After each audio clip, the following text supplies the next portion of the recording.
Hey everybody, welcome back. This is the last part 30 of learning to draw with fun with a pencil.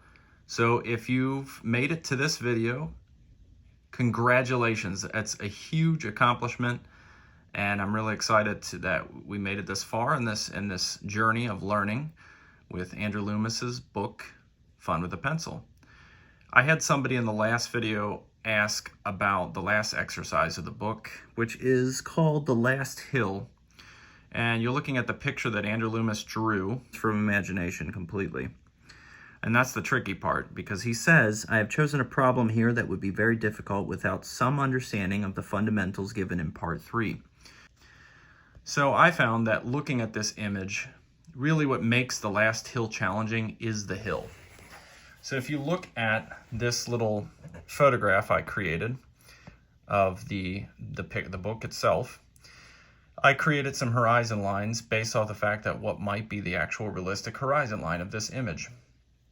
And that's to say that this area right here is a hill that we're climbing up, but there are hills behind that hill, so this is a very hilly place. So if you look at this ground as coming down, and we are the viewer somewhere around here, we actually, although this is a boy, so he's not as tall, maybe we're a full-grown adult, we may actually, remember the horizon line, as we learned, is the eye level. And if you look at this, we may actually be shorter than he is because of the hill. Or maybe we're a kid and the hill's not as tall as it is, or the ground does not slope as much as we think it is. But either way, I've identified this using some lines from this building back here and some lines from the bottom of his feet. Now, this is open to interpretation. Why? Because these planes can change and shift subtly. So my point is, however, that from where we're standing, we establish our own horizon line. And we are not standing at the altitude of these hills in the back. So you notice that's where the trick comes in, because a lot of times people think that wherever the sky meets the ground is the horizon, which is not true. The horizon itself is the eye level. It's wherever that line recedes into infinity at eye level of the viewer who's creating this image. So from the perspective of the person seeing this picture, that's the horizon. So extrapolating various information from this drawing and understanding that we're standing on a different plane than the tops of these hills back in the far off distance, we can understand that the horizon is not at the hilltop.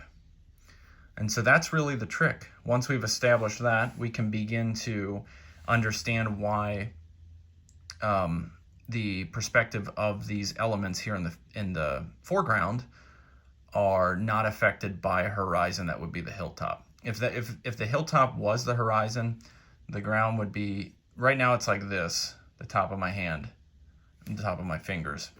And if the hilltop were the horizon line, it would be something more like this, which would affect the posture of the child.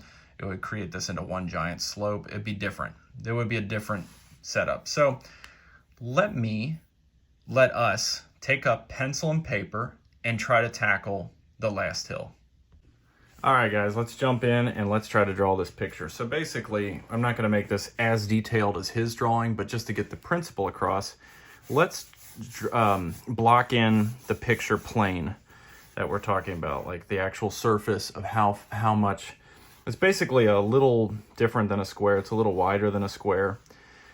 And following these principles of establishing a ground plane, so he's got this ground where this figure is on. This is the first hill.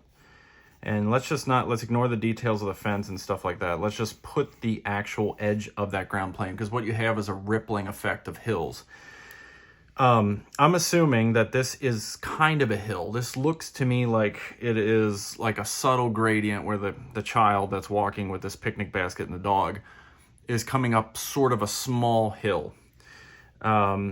What tells me that is the shadow itself. The shadow itself is lying relatively flat on the ground. It's not curving back, so there's no indication of like it's a huge hill that he's climbing. Or maybe he's at the top of something that was a steeper hill, but that's not important for this matter. So what we establish here is somewhat of a perspective line using his shadow and the angle of how his feet are touching the ground. So if you follow that through, you get this perspective line that lands about here. Again, as you saw in the picture before, the horizon line is, if you look at these carefully at these little windows, they are actually angling down. And what does that tell you? If the windows are angling down, that means those windows are above the horizon line, which means that the horizon line can't be at the level of the child's eyes. You see that it's a subtle angle going down. Of course, this is a little bit of an imaginative experience, which is why we don't want to get too focused on this.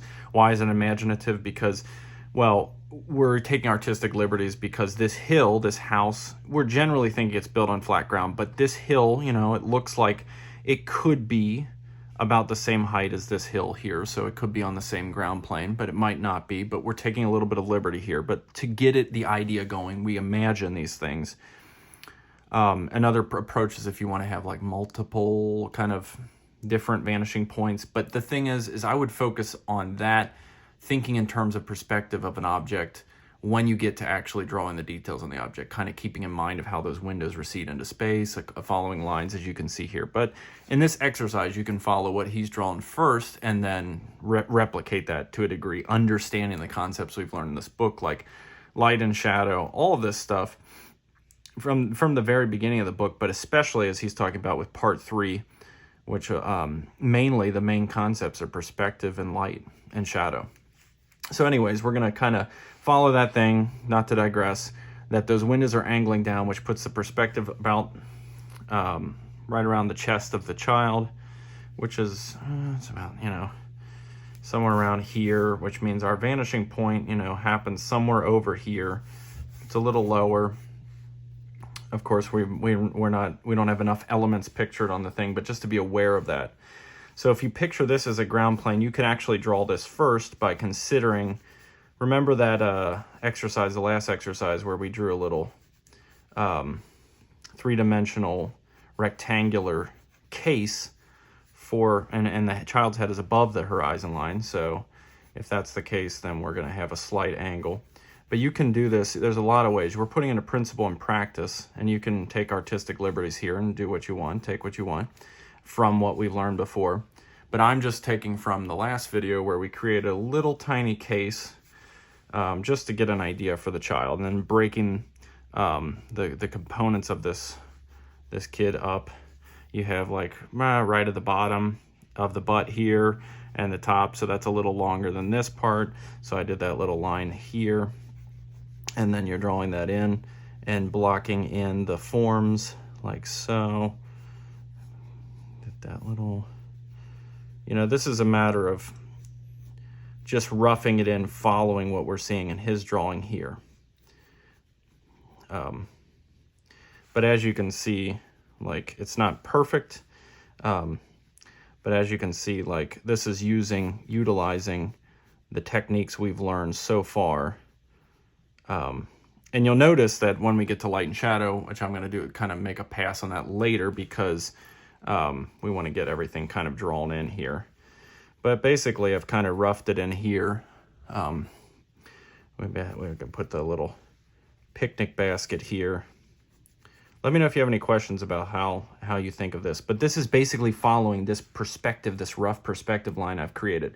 But acknowledging that the horizon line is not at the top of the hill is a key first step to realize that this child and the basket he's holding are not at all following vanishing points on a horizon that exist at the top of the hill where the hill meets the sky. That's probably one of the most important things. Maybe some people get confused by that, and I hope this helps and so forth. But really at this point then it is just putting in the details of this little child here. He's kind of looking up. If you want, you can jump in with the shadows. Really, it's all a matter of how you want to deal with that. The shadows themselves are obeying the same rule that we talked about earlier, where we have this ground plane, and the light source is somewhere way off up here, and it drops a line down.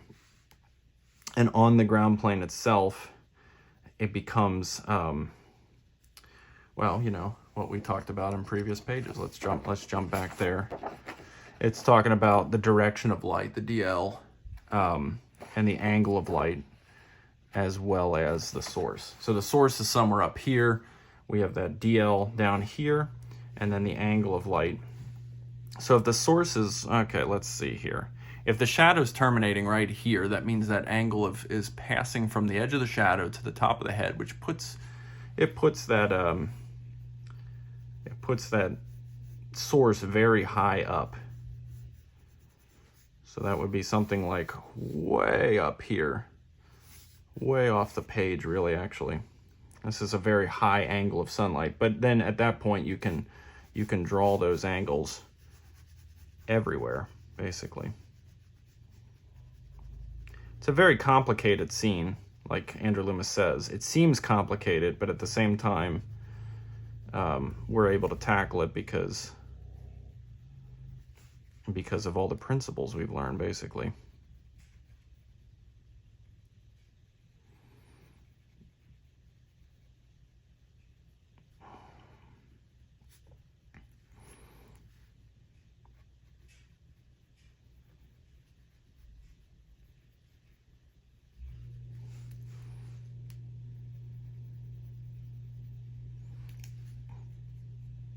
We got that one, the right leg, coming down in front of the left leg, and the left leg is forward. But don't forget about that picnic basket. And you can follow his angle, but really this becomes a kind of a multi-layered learning experience, because we're not only working from his, but this is exactly what he says here when he says, do not just copy, build with what you observe for yourself to be true.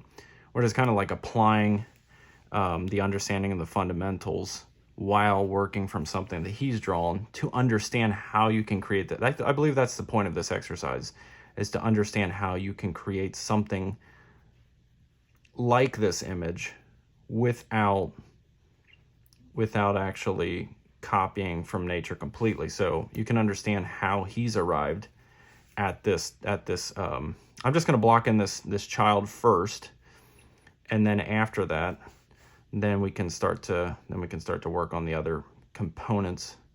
But you can understand the angles of light here. So for instance, the shadow of the child itself is blocking his hand because his hand is thrown back in this angle here as he's walking. And of course, this hand, which is holding the basket, has shadow on the back of the arm. However, the light is directly hitting the front here, and so forth. But of course, that side of the hat is completely in shadow. So, but you're still going to be able to see the foot here. This foot is kind of touching the ground but kicking off the ground, like so, and that foot is put forward on the ground. And then this side of the basket is in shadow completely. So we've kind of roughed in the child and the top of the hill. I guess let's move on. Let me put a little shadow there to kind of complete that little gesture. And then we will put in looks like there's some objects in this. Getting carried away here. Little objects in the basket and so forth. And then we'll put the dog in here. So this is why it's important to understand, like I said earlier, that this is the ground plane following some kind of perspective, because it affects the shadow, it affects the angle of this dog. You can measure the height of the dog by the tip of the basket over there, and same with these proportions. You can think about that in terms of like where to block in this area. But we just kind of block in the little dog there. It's kind of in sync with him because it's got that little leg going back too. And then it's got the little chest. Doesn't have to be perfect. If we come up with something that looks like this image, even if it's not quite as detailed as Loomis's version, that's all right. Same, the dog is following this angle of shadow, so these lines are going up to that source up there, and they're casting down from the tip of the edge of the dog to the ground plane and creating the angle of light, basically. And then all these shadows here, you can imagine we're just little rivets and divots inside the path as he was climbing through this place. It's not a perfectly smooth surface, so it in and of itself will have some shadows. Okay. This stuff would be something like some grass or some roots with some, looks like a flower here, maybe something, but we can now add that onto the rough ground plane we had already created here. It's kind of interesting. And I can eliminate some of the sketchy lines that I created to get that box to get kind of block in that shape. But this now, because we created this little ground plane and we're starting to understand the perspective, if that makes sense, we can add stuff onto it. Look at the way this fence comes in at the edge of the image. So it's following the same ground plane. So we have a lot of different points of perspective coming, where this is following a perspective going in this way as well. Kind of going towards this horizon line we created, but then the hill turns so that that fence has to turn with it. But if we just kind of block in the post here, this is why it is a multifaceted, very tricky image, especially when you're if you get too stuck in, how do I map this out in a perfect perspective and everything like that. It doesn't really work. It does if you have like, if you're awake enough and you have like the mind power and stuff to deal with it. But honestly, there's a magic that happens when you're drawing, which is understanding the principles as much as you need to practice them to create a drawing, but not going overboard and letting the technique control your mind. You don't want that. It's really just a technique to help you understand how these principles work. So you can understand that these follow these rules, and you're creating an image that's not a real photograph, but is following principles of how these things might work. And then of course there's these three pillars here.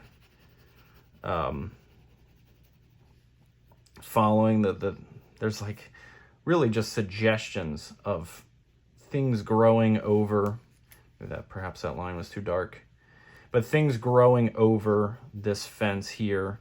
It's really kind of roughed in. It's not, but we're still following the edge of this, how this top of this hill works.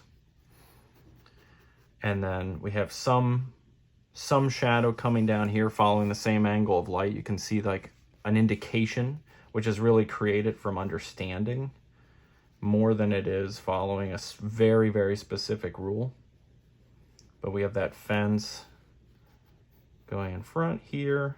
He's just kind of roughed this in. He's kind of playing with an understanding of things, but at the same time, obviously, he's not letting it control him so much. So this thing is actually kept very loose.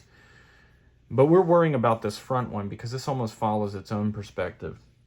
And then the other one maybe back here where this house and this barn follow the same perspective as here, or something similar. But then down here, all this hills where the ground itself is changing and dipping in and undulating does not follow the same perspective.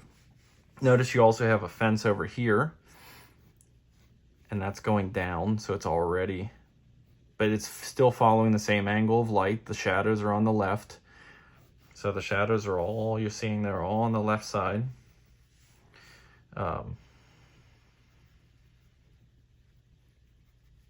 Everything's following the same shadows. The light source is not changing, however the landscape is changing. There's a lot of shadows coming down from here, but you can see how the angle is following that same source of light, notice.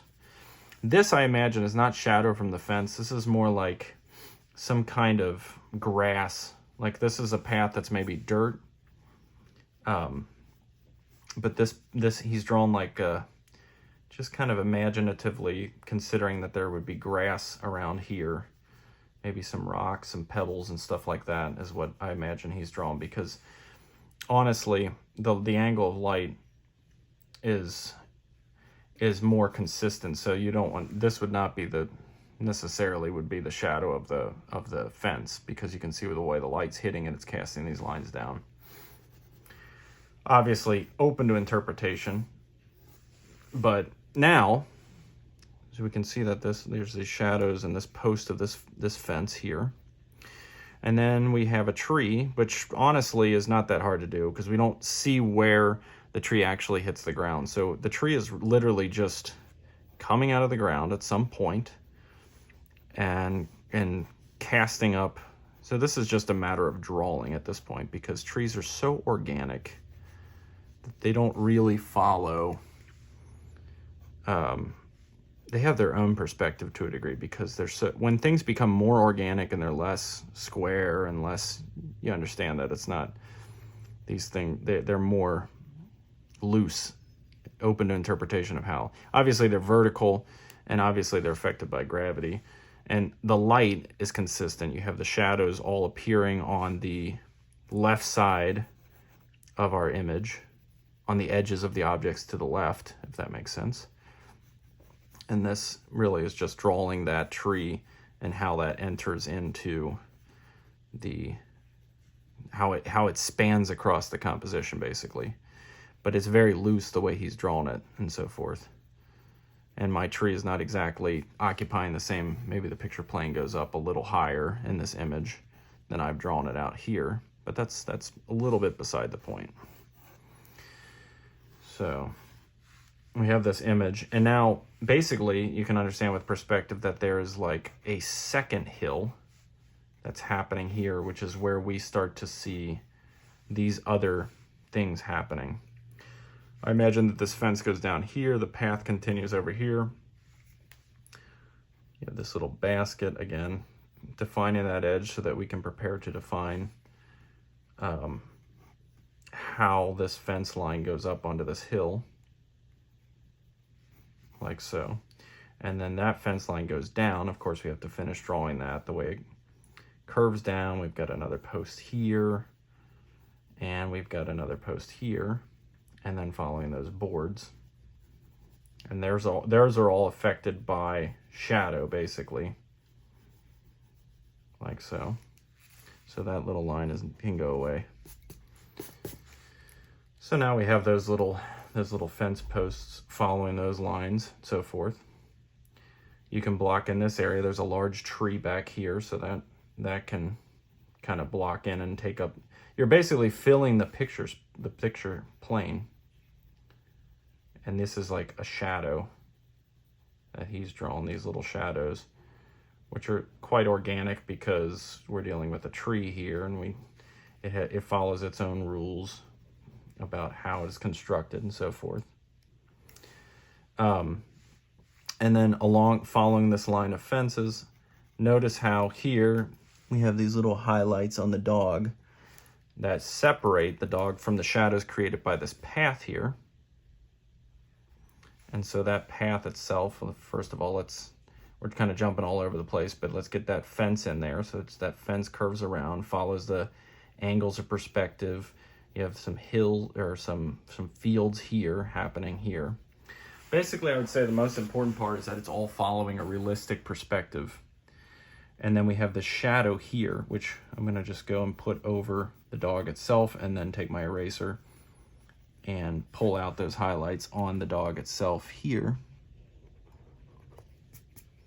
On the edge of the head and on the body there like that. And then here on the back we have those same shadows happening over here behind the fence.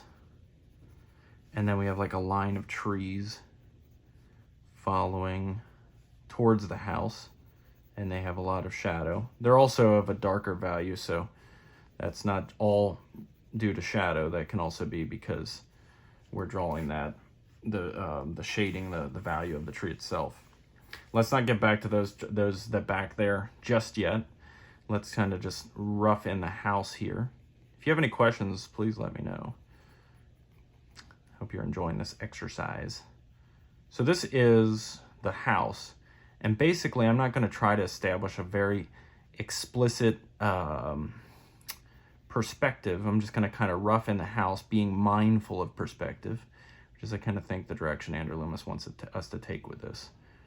So again, like I said, we established that the horizon line would be somewhere below, around the chest of the child.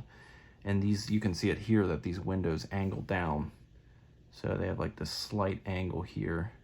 The windows are going down. There's like a porch type thing, some windows on this side, which this wall of the house is basically facing us completely. So it's not as important that there's not really much change of angle there.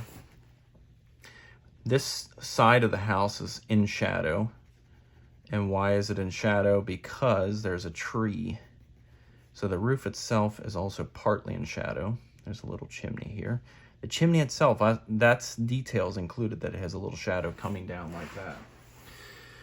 But this house is covered by a little shadow because when these fence posts go up, they follow to a tree line that goes up here.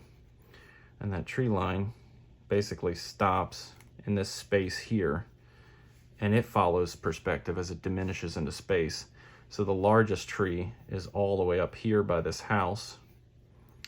And then we have trees behind it that diminish as they recede into space, following a perspective as well. So really, I don't think Andrew Loomis wants us to take this too literally. It's almost like a demonstration of what you can achieve using such a profound understanding that we've begun to really form during this series. You can rough in those trees there. Then there's like a barn here that occupies the space between these two trees. You can see my space is a little bit different, which is okay. Doesn't have to be perfect. And that barn, you can just kind of rough it in like this. The barn's obviously a bit taller than the house itself, and we're looking at this side, this wall of the barn. There seems to be like a pile of hay here. So that fence goes back there, following this hill. There's some shadow here caused by the trees themselves. And we have another fence that goes back here, and then there's like a pile of hay there. And this side of the wall of the barn seems to be in shadow, which makes sense because the sun's up here and the shadows are casting down, following that angle of light like we talked about. Our barn's going to be a little bit different here because they ran out of space, but that's okay. Seems to be an open door. And then look at this silo here, which is really cool. So you have the silo there, and that nice little silo shape. But notice the angle, the light, the way it hits it. So you have the light hitting to the side, so the light's coming from over there, and then you have the lip of that roof creating a shadow that covers down on that side. So this is really detailed. And then that shadow casts down, and it casts the shadow across the roof following that angle of light as well.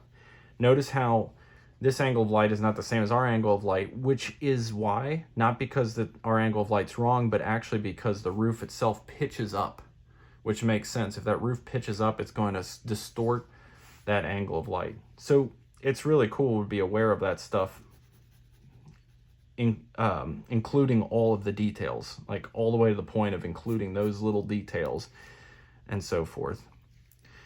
Now we have this hill, this hill that just gets bigger and bigger. It's almost somewhat of a mountain in the background. And really that doesn't follow. It's so organic that we're not going to worry too much about perspective. But the light and the shadows and stuff will definitely play a role. So we can just follow it. This looks like a little valley, like a cut in the hill of some sort. So we're going to just kind of rough that in there. But the hill goes all the way up to here. And his picture, obviously, his picture plane goes higher than ours did, which we can do that if we want to do that. We don't have to. Because the point is to learn all this. So take that up a little bit higher. And then he's got that picture plane, or this hills in the distance.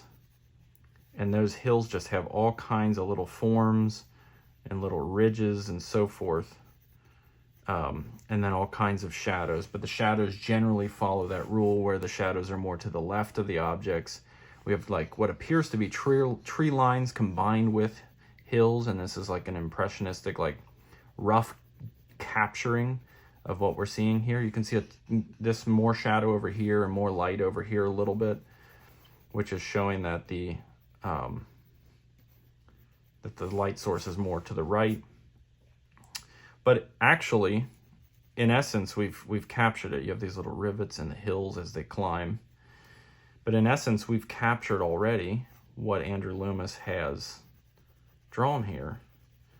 And that's just pretty cool how we can, using our understanding, there's a little more dark leaves over here in the middle. Just roughing it in, really not worrying too much about being perfect and stuff like that. But that's basically it. We've captured what he has drawn, which is pretty cool. We've kind of captured that image. If you want, you can go in with like a pen to kind of make this look nice. Zooming across here, knocking in the picture plane, and then getting that some of the little details of the hat here. And when you work in layers like we've been doing since the beginning of this series, you notice it affords you the opportunity to rest upon what you've already created, basically, which allows you to make some changes confidently. If you want to slightly tweak the angle of how you've drawn stuff, you can do that comfortably because everything's already laid out in your image. So you don't have to worry too much about losing it. Because what you've already drawn, it's already there. So you don't have to worry. What am I thinking as I'm drawing this? Well, it's a white shirt versus darker overalls. So I'm being mindful of that principle and adding some little texture. Got like some groceries in this basket, which the little boy is holding. This rolled up sleeves. Being mindful of not putting too many lines keep the lines more towards the shadows, because that's where you're going to find your darker values. But there's some play there. There's some room to kind of express things. It's that artistic liberty that we talked about.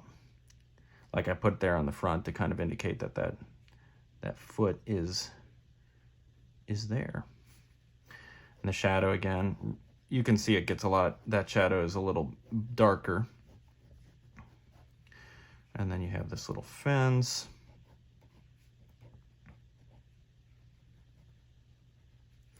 And then the edge of the tree there, carrying up. The little dog, make sure we get that in there, because that's a cute little dog. That foot, the little tail, and the little collar there. A little bit of shadows indicating, and these little nice dark ears here. That's really cute. That dog walking, and then of course the shadows are kind of fun to put in a little bit darker than the rest. But you have this nice little image coming together. And then you have the little rim. That's a nice thing to put a little bit of line in there, indicating, illustratively speaking, that this ground breaks like that and goes across. And then, of course, some things you want to make pop, like the line of the fence, understanding the perspective, how that is like a cylinder at the top of the fence. It's just, I think he saved this exercise for last because he wanted to really... This is such a complicated, like very dynamic usage of everything we've learned. See, like I told you, that's like it looks like a leaves or something growing over the fence post, or not the post, but the board itself. And then we've got some other little plants here growing like down there. And then of course, little shadows. Looks like we have maybe like a tree down here actually. But those fences go down the hill, on the edge of the post there. And then we have that line. And then we have this beautiful little fence posts that go up here, all the way up there. These little fence posts curving back, Did you see that shadow underneath the house? It's really cool. Just like that. Applying these principles and making this nice little image, which is really cool.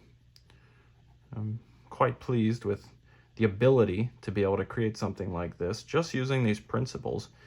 And imagine combining this with more and more hours of practice from life and so forth, and how far you can take this. There's a lot of shadow happening here under these trees because these trees are rather large. So you have these little nice tree-like forms happening here, and there's like 1, 2, 3, 4, 5 trees at least receding into space there, and they all have these shadows, and sometimes you can't even tell where one tree begins and the other is, and that's realistic because trees kind of blend together. Their foliage blends together like that. Notice the way he's angled his lines, vertical lines to kind of like indicate the texture of the wall of the barn there. It's a very cool little scene that he's constructed here. And I hope you're enjoying learning with me. I've had so much fun with this whole process of learning with Andrew Loomis's Fun with a Pencil. I feel like it's a great book. I would highly recommend it. And it's really a great start to all of the Andrew Loomis books out there. And I look forward to doing more series like this, God willing. So you have the tree going up here, just kind of indicating that in there, this foliage going across the picture plane. And then let's just kind of rough in. He's even careful with the ink back there, because that is the further things are off in the distance, the less they're going to be dark and more poignant, because they fade in the distance. There's atmospheric perspective as well, which is another artistic principle that we can learn at some point. So that's basically it. In a nutshell, that's how we can extrapolate this image and use the principles we've learned so far. If you have any questions, let me know. Obviously, you can take this image farther if you want. Really, the sky is the limit with how you can take these images and advance them and so forth.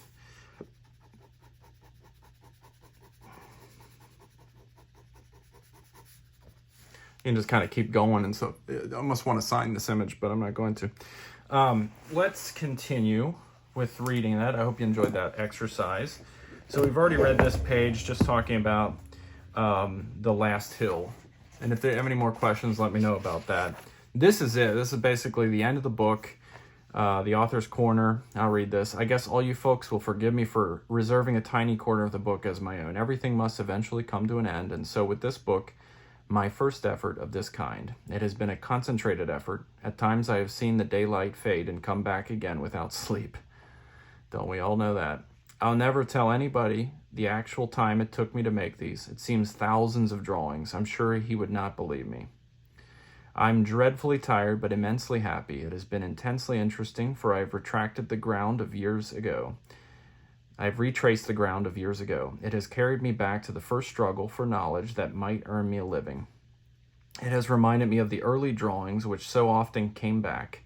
How simple it all might have been had I, in the beginning, been able to assemble these working principles, put them in order, and work with them as I do now.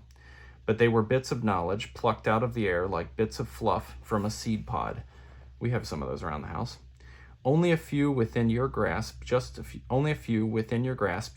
to take root and flourish. Strangely, the simplest facts always are the latest in being understood.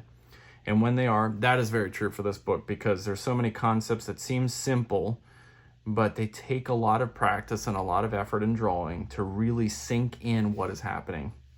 And he's talked about that all throughout the book, which is really cool. And when they are, their utter simplicity is the best reason for their acceptance, even at the cost of having to sweep out the pet theories and ideas accumulated over half a lifetime. At best, how do I know that I'm any more right now than in my student days? The answer is that of the convalescent who has suffered and got well again. Lack of knowledge can be greater torture than the effort of acquiring it. I know only that I am happier in my work than I was then. It has gained publication in places that once seemed hopeless for me. I can approach the work with peace of mind and confidence born of experience.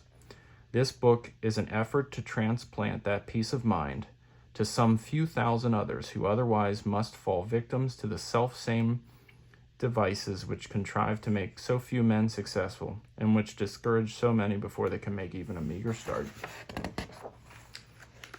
He throws in a few more principles like we've kind of used in The Last Hill, which is basically how you plot an image. You can plot it by drawing the overall form. He says, when sketching from life, the most practical way is to hold pencil or ruler at arm's length and by sighting, locate middle point of your subject, both up and down and across, approximate rectangle, and then you will fill into that. That's a drawing of his daughter. And this is the last statement that he says. He says, I can think of no field of endeavor so sadly lacking in simple organization of its working principles. Nothing quite so haphazard, hit or miss, as the whole field of artistic endeavor. I am not a cartoonist, but I choose caricature for the beginner, principally because there is fun in it, and from the start I want him to feel a little of the creative joy he is entitled to. When artists begin to compile and set down their combined experience, give freely and humbly what little they can add, as do the other sciences, then art may have some chance to reestablish itself in the hearts of everyday people. Even against the mechanical perfection of the camera, even in a period of social adjustment and financial depression, the mental depression of our era weighs heavier on our race and future than do our dollars or lack of them. It's amazing how much this applies today. A little joy from the inside must be welcome to almost anybody. Perhaps my book is a step in that direction. Yes, folks, I'm tired, but I'm happy. My little job, feeble as it may be, is done. I wait as breathlessly to see how you will like it as I ever waited for the verdict of any art editor or director. I'd give many more sleepless hours just to feel with you that first thrill of having created something in and of yourself, to make something live, even if it be mere lines of a pencil. You'll get to love those little folks you draw, even if they are a bit unwieldy and only a little bit human. There he is, Andy. So I hope you guys have enjoyed this whole series. Let me know if you have any questions or anything. And I hopefully I have a few other books of Andrew Loomis's that I would like to read myself more so before making a series and work on that. So hopefully, God willing, as I said before, I will be able to produce another series. So I just want to say congratulations to you. If you've finished this series, I'm very impressed, and I hope you've learned as much as I have. Just the practice of humbling ourselves and entering into the school of life and entering into the school of learning how to draw. Putting ourselves in the position of being a student and learning are, they transform us in a way that we can really grow in a way that we've never grown before. And also putting in the time of drawing and drawing and drawing as much as we can, and learning and understanding and putting understanding into the way we draw and thinking as we draw. Like he said in the Last Hill, basically, not just copying nature, but putting our principles into it and really trying to express what we're seeing in front of us are a great technique for growing as an artist. So I wish you all the best in your artistic endeavors, and I hope to see you in our next series, our next video, whatever it may be.